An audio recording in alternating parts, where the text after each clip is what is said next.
Have you ever wondered what it's like to spend a few days at a Scouts Jamboree? In today's story, you'll join a troop of Scouts as they travel to an island for an exciting weekend. Along the way, you'll hear useful English vocabulary about camping, hiking, teamwork, and nature. Listen carefully and see how many new words you can remember. Let's begin. Our Scout troop met early on Saturday morning outside the local community center.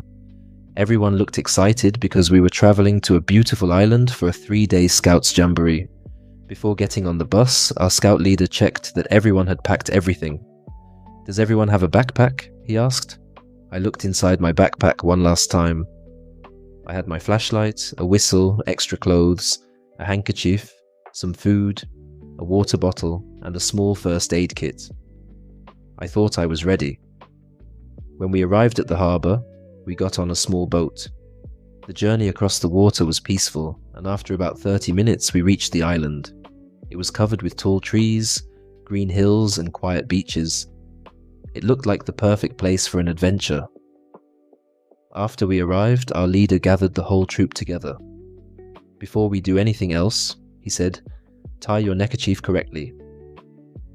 Some younger Scouts needed help, so the older Scouts showed them how to tie it neatly. One Scout accidentally tied a strange knot, and everyone laughed. The leader smiled and showed us how to make the correct knot. Next, we walked to the campsite. Each group received a rope to put up their tents. Our leader explained that different colored ropes showed our place in the Scouts hierarchy. The older Scouts had different responsibilities, but everyone worked together. Putting up the tents was harder than I expected. We had to tie several strong knots to keep the tent safe in case the weather changed. After about 20 minutes, our shelter was finally ready. Inside the tent, we placed our sleeping bags and backpacks. I realized I couldn't find my flashlight anywhere. "I think I left it outside," I said. Luckily, another Scout had seen it beside a tree. I was happy because I knew I would need it later that night. Soon it was time to cook dinner. We carefully connected the gas canister to the gas stove. Our leader reminded us to be very careful because safety always comes first. We made soup, boiled some water for tea, and cooked noodles. Everything tasted much better after spending the afternoon working outside. That evening we sat around a campfire. One Scout tried to whistle a famous camping song. "I can't whistle very well," he admitted. Everyone laughed, but soon we were all singing together instead. The next morning we started a long hiking trail across the island. At first, it was an easy trail through the forest. We saw colorful birds, butterflies, and even a small deer hiding between the trees. Halfway through the walk, we reached an obstacle course. There were ropes to climb, logs to balance on, and a muddy area that everyone had to cross. Some parts looked difficult, but nobody gave up. One Scout slipped into the mud, but he quickly stood up and laughed. His clothes were dirty, but he was smiling. The rest of the troop cheered as everyone finished the obstacle course.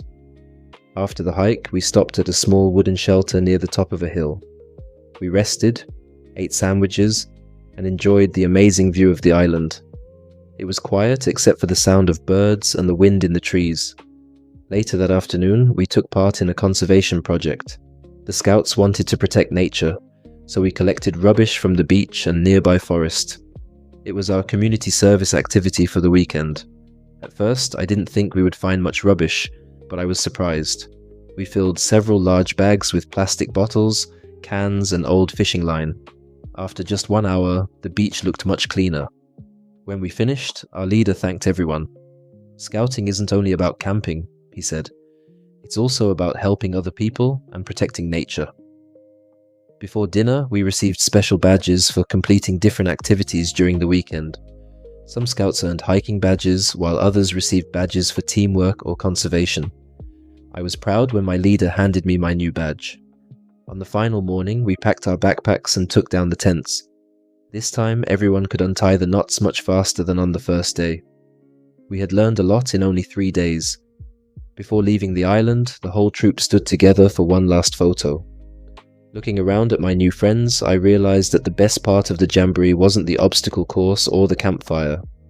It was working together, helping each other, and making memories that we would never forget.